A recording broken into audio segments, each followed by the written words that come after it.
AMD stocks soared today by almost 15% in just a single day. And I'm probably going to upload this video the following day in the very early morning. So by the time you see this, it may have climbed by even more, or it may have pulled back a little bit. But either way, the stock basically climbed because of news of a new partnership between AMD and Google in the gaming market. By the way, Google stock only climbed by about 1%, so it wasn't very significant. But in this quick video, I just want to talk about what this means for AMD stock. And as a shareholder myself, do I plan on buying any more? Do I plan on maybe selling, cashing in some profits, or just kind of holding my position? So we're going to talk about all of that and a lot more in today's video. Hit the like button if you enjoy this, and let's get started.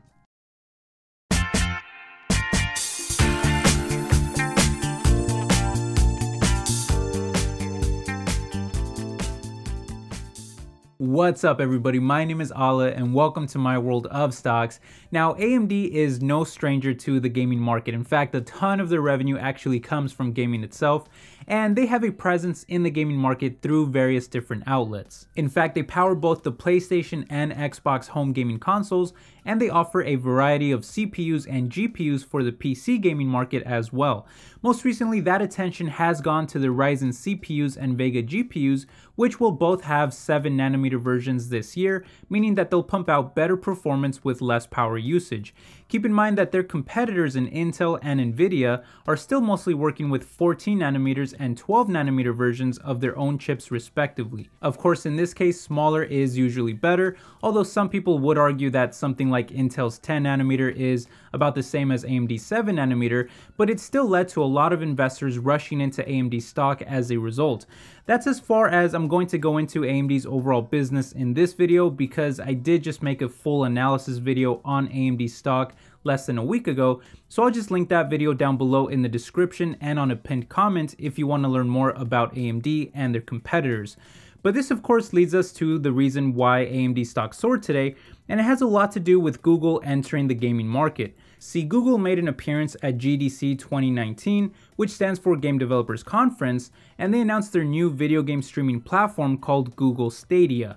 By the way, I think that's a horrible name since I didn't even know that Stadia was a word to begin with, but apparently it's the plural form of stadium, which is cool, I guess. But anyway, this appears to be just a streaming service that lets you stream video games through the Chrome web browser, a Chromecast device, or a Pixel smartphone, with plans to add more devices in the future. Of course, this means that you can play on your computer or tablet through the Chrome web browser, on your TV through a Chromecast device, or on your smartphone if it's a Google Pixel, although my guess is that they'll later expand to all Android phones with a future update.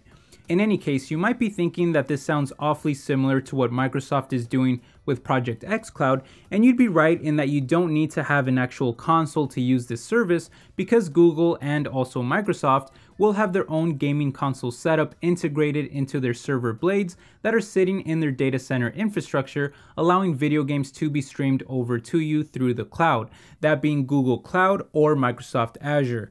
Now, this is probably where the market will be headed in the long run, but I still think that Microsoft has the advantage here because they already have an established user base on Xbox that they can just add to with Project xCloud, whereas Google is basically starting from scratch. Still, this is pretty exciting technology because they can essentially run any game that they want with amazing performance.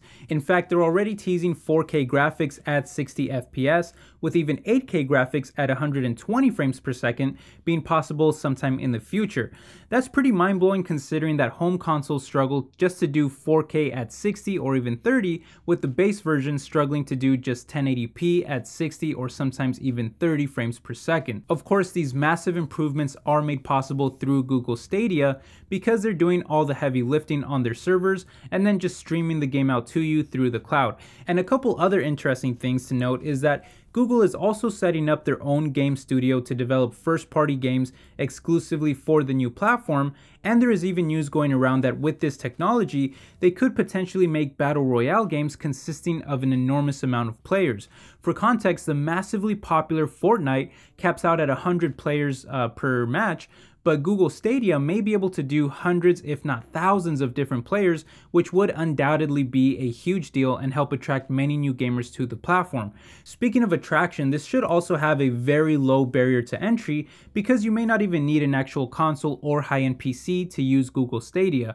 Think about Xbox or PlayStation or even Nintendo. If you want to play their games, you need to buy a console that costs hundreds of dollars and then pay a yearly subscription fee to play online, plus pay for the actual games that you want to play. And if you're a PC gamer, then it can get even worse, as some of the high-end gaming PCs can easily run you north of $1,000. But with something like Google Stadia, you may only need to buy the actual game itself and maybe a small subscription fee for the streaming service, making it much more accessible to the average consumer. So I could see that attracting people who don't even have a gaming console or a gaming PC, and also still attract even console gamers who want better performance by streaming the games through the cloud. So this is really a big deal because the gaming market as a whole is growing by billions of dollars every year and is projected to reach over $180 billion by 2021. Now it is true that most of that growth is coming from mobile, but it looks like Google Stadia will be able to run on smartphones as well, making it a compelling choice for all gamers. Now there is no current word on how much the service will cost, but my guess is that we may see a tier system where you may have to pay a bigger fee for higher graphics and performance like 4K or 8K gaming. Kind of similar to what Netflix does in that you have to pay Netflix a higher subscription fee if you want to stream 4K video. There's also no word on the exact release date other than sometime this year. Okay, so all of that sounds great, but how does it involve AMD? Well, the Google Stadia platform is set to run on custom CPUs and GPUs that are tailor-made for the data center, and while there's no word on who will provide the CPUs, we do know that the GPUs will in fact be supplied by AMD, which is a huge win for them, considering that Google usually goes with NVIDIA's Tesla GPUs for their data center rather than AMD. Now, this custom GPU from AMD is set to be based on their Vega architecture, so not quite Navi, but I assume that they could integrate Navi in later years after its release, Navi being kind of like the next generation of their GPUs. But it's said to currently have close to 11 teraflops of power, and for context, the high-end PlayStation 4 Pro and Xbox One X only have 4.2 and 6 teraflops each respectively.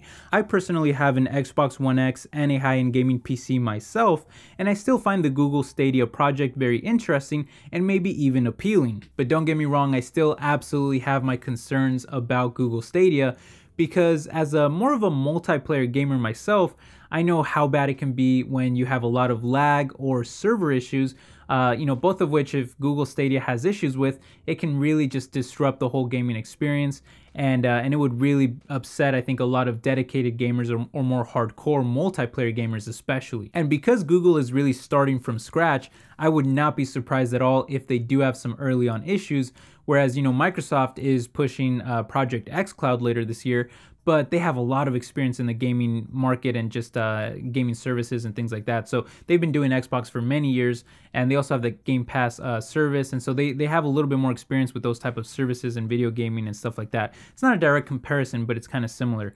The other thing is that for starting out, Google Stadia is only going to be available on Google Pixel smartphones, which I find kind of weird because I'm not trying to talk trash on Google Pixel phones. I actually wanted one myself at one point, but I don't know a single person who has a Google Pixel smartphone. So I feel like their market is going to be very limited there, but it might actually be a smart decision to do that because you might want to just start out with like a smaller base and then just kind of branch out to that later on once you kind of know what you're doing and you have all the infrastructure set up and you have some experience. So I could easily see them pushing out to other Androids in a future update. In any case, this is huge news for AMD because AMD is still trying to recover from the whole cryptocurrency crash. This first quarter is going to be rough. We're going to talk about that in a second.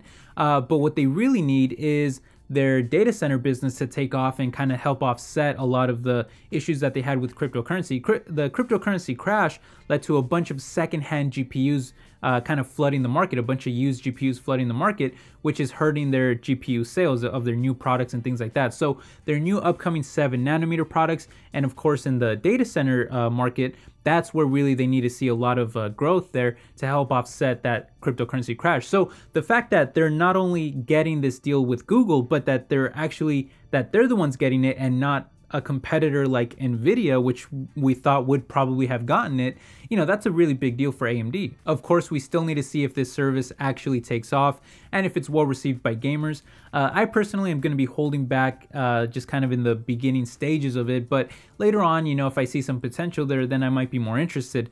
Either way, I do still think that this is a big deal for AMD, but how does AMD's valuation look given that they now jumped up by almost 15% in a single day? Now their valuation is obviously going to be a little bit higher. Well, looking at their stock, despite having a disastrous end to the year in 2018, the stock has since recovered to be up over 40% year to date, and is still up over 127% in the past year, and up over 850% in the past 3 years. This amazing performance has led to a very rich valuation, with a market cap of over $26 billion, with an absolutely massive trailing PE ratio of over 81. They're also trading at 4 times their sales and 20 times their book value. Not to mention that they're sitting above their 50 and 200-day moving averages and are at almost 3 times their 52-week low. However, their future still looks promising thanks to their upcoming lineup of 7nm CPU and GPU chips, especially in the machine learning and data center markets, which leads them to have much more improved forward ratios, like their forward PE dropping all the way down to 26 and their PEG ratio at just 1.15 when factoring in the next 5 years of expected earnings growth. And speaking of earnings, they increased their revenues last year by a very impressive 23% year over year, and their profitability was the highest that they've seen in the past 7 years. Not to mention that sales from their enterprise segment was only around $2.3 billion for the year, while the total addressable market in the data center is pegged at almost $30 billion, with $17 billion coming from the CPU side and around $12 billion coming from the GPU side, meaning that there's still a lot of room for growth. And while it's true that this next quarter, that being Q1 of 2019, should see an enormous drop in revenue of around 24% because of the cryptocurrency crash, AMD still expects to turn things around in a huge way in the second half of the year, thanks to those 7nm products that we talked about, as they still expect to see sales climb by a high single-digit percentage in the year, again, despite that 24% drop expected in Q1. Still, their valuation looks just a bit too expensive for me at the moment, and given that so many people are talking about us being at the end of this economic cycle and so many talks about a recession coming in the next couple years or so, I'm just being a lot more picky with my investments. And so AMD right now at their current valuation is just a little too expensive for me to be adding to my position. That being said, I'm still a long-term shareholder, and I don't really have any plans to sell out of the stock, at least not yet. Right now, I'm still waiting to see what happens with their full 7nm product lineup. I still have very high hopes for that, and especially in the data center market. I see Intel still kind of struggling to get their smaller manufacturing process for their chips, and even Nvidia still kind of lagging behind as well. So I still have a lot of high hopes for AMD. I'm just not adding to my position, and but I'm not necessarily selling or cashing in any profits, at least not yet. Maybe if it climbs a little bit more, I might trim a little bit, but I wouldn't really add to my position unless I saw a significant dip. But who cares what I think, guys? I'd love to hear your thoughts, so make sure you leave me a comment down below. Are you buying, selling, or holding AMD stock, or even Google stock, or Nvidia, or Intel? I'd love to hear your thoughts. And I guess that's about it. Make sure you hit the like button if you enjoyed the video, subscribe if you haven't already, and I'll catch you guys in the next one. Take care. Bye-bye.